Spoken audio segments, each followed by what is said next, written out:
नमस्कार, शाम के 7 बजने वाले हैं। वक्त हो गया है फास्ट एंड फैक्ट्स का। फास्ट एंड फैक्ट्स में आपको दिखाएंगे दिन की हर बड़ी खबर पूरी रिसर्च के साथ। मैं हूं अदिति अवस्थी और मेरे साथ है मीमांसा मलिक।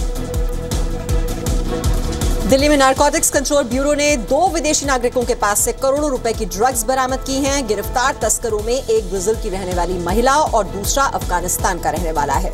एनसीबी ने इन दोनों को 30-31 दिसंबर की रात को दिल्ली के आईजीआई इंटरनेशनल एयरपोर्ट पर उस वक्त पकड़ा जब ये ड्रग्स की बड़ी खेप लेकर दिल्ली पहुंचे थे।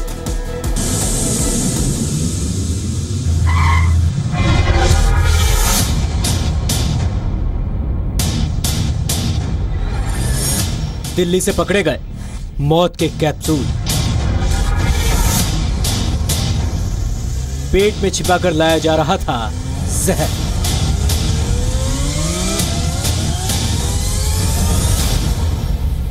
आईजीआई एयरपोर्ट से मौत के 155 कैप्सूल बरामद। ये मौत के वो कैप्सूल हैं जो इंसानी शरीर में जाकर जहर का काम करने वाले थे। ये ऐसे जहर है जिसका कतरा कतरा धीरे धीरे एक इंसान को मौत के मुंह में ले जाता है। इन मौत के कैप्सूल्स को नए साल पर होने वाले जश्न के दौरान बांटा जाना था, लेकिन मौत के सौदागरों के ये मंसूबे अपने अंजाम तक नहीं पहुंच सके। दिल्ली के इंदिरा गांधी अंतर्राष्ट्रीय हवाई अड्डे पर नारकोटिक्स कंट्रोल ब्यूरो की टीम ने एक विदेशी महिला को इन कैप्सूल्स के स्मगलिंग के आरोप में गिरफ्तार किया है। इनकी तस्करी के लिए इस ब्राजीली महिला ने अनोखा रास्ता अपनाया था। ये महिला अपने पेट में कोकीन भरे कैप्सूल लेकर दिल्ली पहुंची थी। एनसीबी के इतिहास में पहली बार किसी महिला ड्रग ट्रैफिकर के पेट से 5 इंच लंबे और 350 ग्राम के कैप्सूल को देखकर एनसीबी खुद हैरान है। इस महिला को 31 दिसंबर की रात कोकीन के 65 कैप्सूल्स के साथ दिल्ली के आईजीआई एयरपोर्ट पर पकड़ा गया। ये ड्रग्स दिल्ली में न्यू ईयर की पार्टी में सप्लाई के लिए लाई गई थी, लेकिन इससे पहले कि इस जहर के सौदागरों तक पहुंचती, इसे नारकोटिक्स ब्यूरो ने जब्त कर लिया।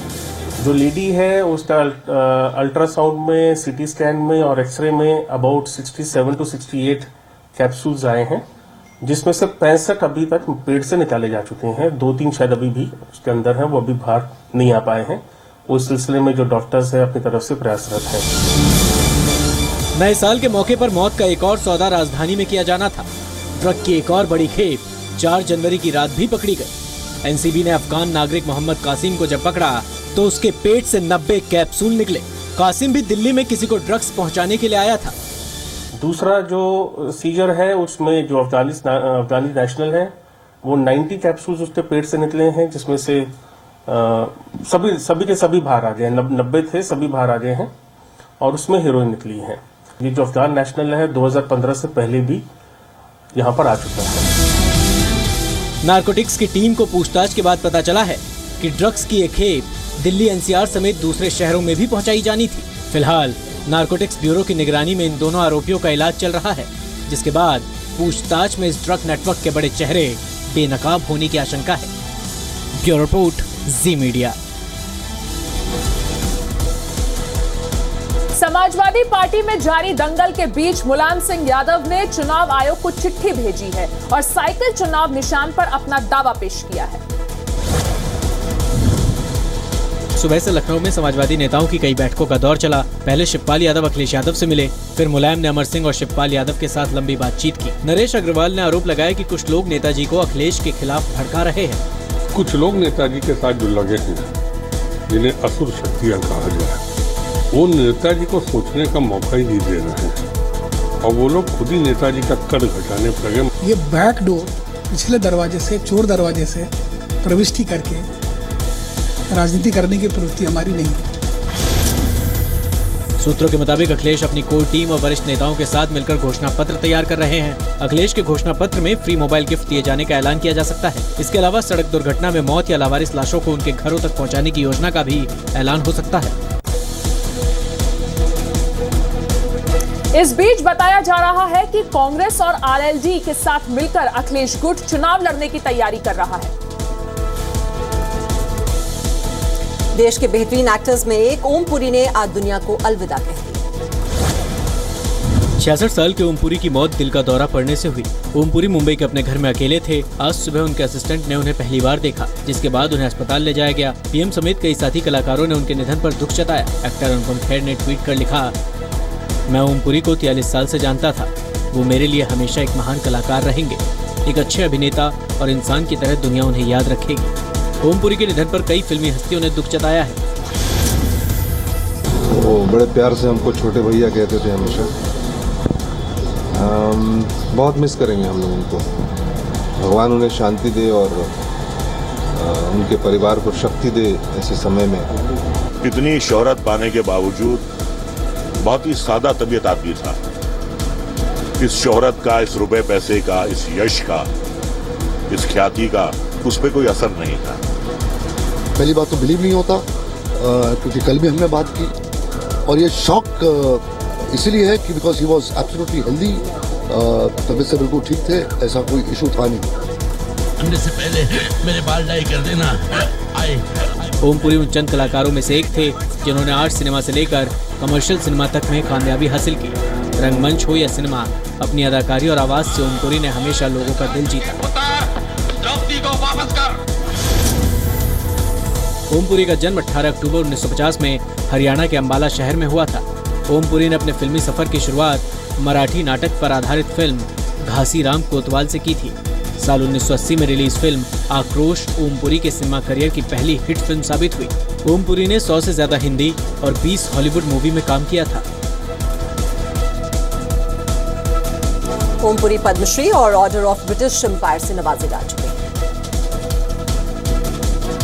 इंग्लैंड के खिलाफ वनडे और T20 सीरीज के लिए टीम इंडिया का ऐलान कर दिया गया है।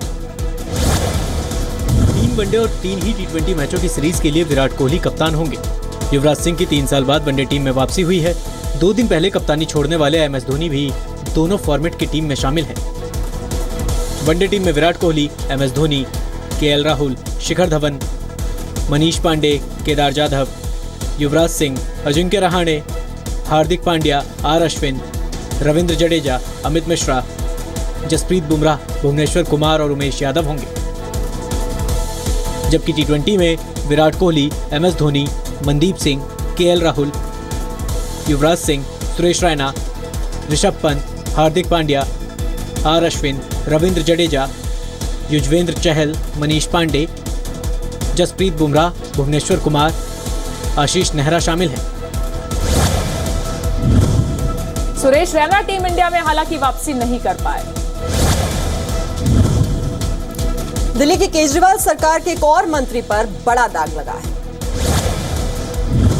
आयकर विभाग ने दिल्ली के स्वास्थ्य मंत्री सत्येंद्र जैन के हवाला कारोबारियों से संबंधों के सबूत मिलने का दावा किया है। धोखाधड़ी के मामले में पहले से ही जांच का सामना कर रहे सत्येंद्र जैन की मुश्किलें इससे और बढ़ सकती हैं। मामले में जैन से पूछताछ भी हो सकती है। जैन ने उन्हें बेवजह फंसाने का आरोप लगाया है।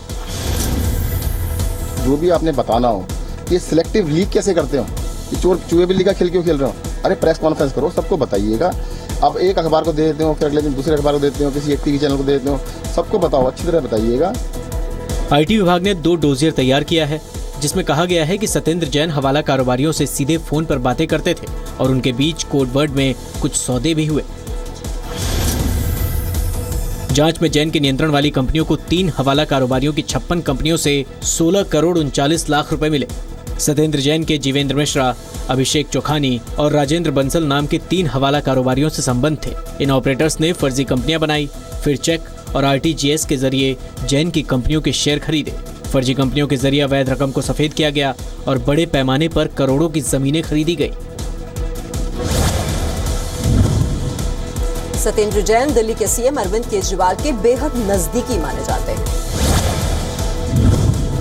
कोयला घोटाले में आरोपी पूर्व कांग्रेस सांसद नवीन जिंदल को सुप्रीम कोर्ट से बड़ा झटका लगा है। निचली अदालत में मामले की सुनवाई पर स्टे लगाने की नवीन जिंदल की मांग सुप्रीम कोर्ट ने ठुकरा दी है।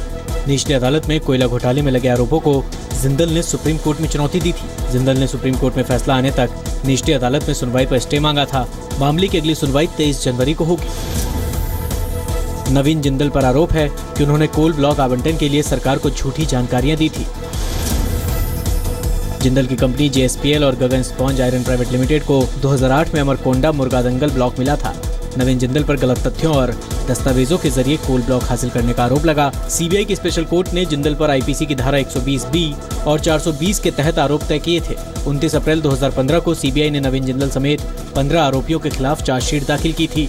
सीबीआई की स्पेशल कोर्ट ने 29 अप्रैल 2016 को 10 लोगों और 5 कंपनियों पर आरोप तय किए थे। सीबीआई के मुताबिक कोल ब्लॉक आवंटन के वक्त मधु कोड़ा ने कांग्रेस की मदद से झारखंड में सरकार बनाई थी और सरकार बचाने के लिए तत्कालीन कांग्रेस सांसद नवीन जिंदल के इशारों पर काम किया था। कश्मीर से गिरफ्तार लश्कर तैयबा के आतंकी बहादुर अली के खिलाफ एनआईए ने चार्जशीट दाखिल कर दी है। दिल्ली के पटियाला हाउस कोर्ट में बहादुर अली के खिलाफ चार्जशीट दाखिल की गई है। चार्जशीट में बहादुर अली को लश्कर का आतंकी बताया है। साथ ही चार्जशीट में पाकिस्तान पर भारत में आतंकी हमलों की साजिश का आरोप भी लगाया गया है। बहादुर अली के खिलाफ एक्सप्लोजिव्स एक्ट, आर्म्स एक्ट और आपराधिक साजिश जैसे कई मामले दर्ज किए गए हैं। आज हमने चार्जशीट फाइल की है बहादुर अली जो एलईटी का टेररिस्ट है उसके खिलाफ। वो हमने यूएपीए के सेक्शंस में एक्सप्लोसिव एक्ट के तहत, फॉरेनर्स एक्ट के तहत, आर्म्स एक्ट के तहत हमने उसके खिलाफ चार्जशीट फाइल की है। सरकार ने फिर कहा कि पाकिस्तान कैसे भारत के खिलाफ साजिश करता है उसका ये जीता जागता सबूत है, जिससे ये साफ साबित भी होता है, सिद्ध भी होता है कि भारत की भूमि पर जो आतंकवाद हो रहा है उसकी रचना, उसका षड्यंत्र पाकिस्तान में किया जाता है। आतंकी बहादुर अली पाकिस्तान के लाहौर में गांव जिया बग्गा का रहने वाला है। आतंकी बहादुर अली को पिछले साल 26 जुलाई को गिरफ्तार किया था। आतंकी बहादुर अली ने कैमरे पर अपना गुनाह कबूल किया था। पूछताछ में बताया कि पाक सेना ने उसे और बाकी आतंकियों को घुसपैठ कराई थी। पूछताछ में बहादुर अली ने यह भी खुलासा किया था कि वो लश्कर के लिए फंड भी जुटाने का काम करता था। जम्मू कश्मीर में आतंकियों और सुरक्षा बलों के बीच हुए एनकाउंटर में अल बद्र का एक आतंकी मुजफ्फर अहमद मारा गया है। बडगाम के माचवी इलाके में आतंकियों के खिलाफ कार्रवाई में सुरक्षा बलों को बड़ी सफलता मिली है। गुलजारपुरा गांव के एक घर में आतंकी के छिपे होने की खबर मिलने के बाद उसे घेर लिया गया। इस दौरान मुजफ्फर अहमद ने सुरक्षा बलों पर फायरिंग शुरू कर दी और जवाबी कार्रवाई में सुरक्षा बलों ने उसे मार गिराया। He tried to fire with his pistol also, around 10-12 round उसने फायर भी किए पिस्टल से, एंड उसके बाद he was eliminated and killed। सेना का कहना है कि मारा गया लश्कर कमांडर जम्मू कश्मीर में मोस्ट वांटेड आतंकवादी था। घाटी में मारा गया आतंकी मुजफ्फर अहमद मोस्ट वांटेड आतंकी लिस्ट में टॉप पर था। अलबद्र से पहले आतंकी मुजफ्फर लश्कर तैयबा से भी जुड़ा हुआ था। कल हंदवाड़ा में आशिक अहमद नाम का जिंदा आतंकी पकड़ा गया था। मंगलवार को सोपोर में लश्कर के एरिया कमांडर अबू उमर खतीब को मार गिराया गया था। और आतंकी संगठन अल बद्र को मुजफ्फर की मौत से झटका लगा। श्रीनगर में लगातार हो रही बर्फबारी से लोगों की मुश्किलें बढ़ गई हैं। 4 दिन से जारी बर्फबारी ने घाटी के लोगों को घरों में कैद कर दिया है। पहले बर्फबारी कड़ाके की ठंड लेकर आई और अब आवाजाही पर भी असर पड़ रहा है। भारी बर्फबारी की वजह से जम्मू कश्मीर नेशनल हाईवे 1 बंद कर दिया गया। Leh Srinagar Mughal road Srinagar Jammu national highway पर भी गाड़ियों के आने जाने पर रोक लगा दी गई है। मुश्किलों के बावजूद बाहर से आए सैलानी इस बर्फबारी का मजा ले रहे हैं। कश्मीर वासी जिस चीज का बेसब्री से इंतजार कर रहे थे, आज वही बर्फ जम के बरस रही है और आप देख सकते हैं कितनी जबरदस्त बर्फबारी हो रही है। गुलमर्ग से पहले ये टांगमर्ग का स्थान है और ये पर्यटक है जो इस बर्फबारी का आनंद ले रहे हैं। आप मुझे बताइए, आपको उम्मीद थी ऐसी बर्फबारी मिलेगी? नहीं, हमें तो कुछ उम्मीद ही नहीं थी। हमें सोचा श्रीनगर का टूर तो बहुत बेकार हो गया इस बार, फिर भी आज देख के हमारा दिल तो एकदम खुश हो गए। कश्मीर में 5 महीने के सूखे के बाद मंगलवार को गुलमर्ग समेत ऊंचाई वाले इलाकों में पहली बार बर्फबारी हुई। ऊंचे इलाकों में बर्फबारी के साथ ही मैदानी इलाकों में बारिश हो रही है। बर्फबारी की वजह से श्रीनगर से उड़ानों पर भी असर पड़ा है। मौसम विभाग के मुताबिक अगले कुछ दिनों तक मौसम ऐसा ही बना रहेगा। फास्ट एंड फैक्ट्स में फिलहाल इतना ही। अब हमारी आपसे अगली मुलाकात कल शाम 4 बजे होगी। नमस्कार।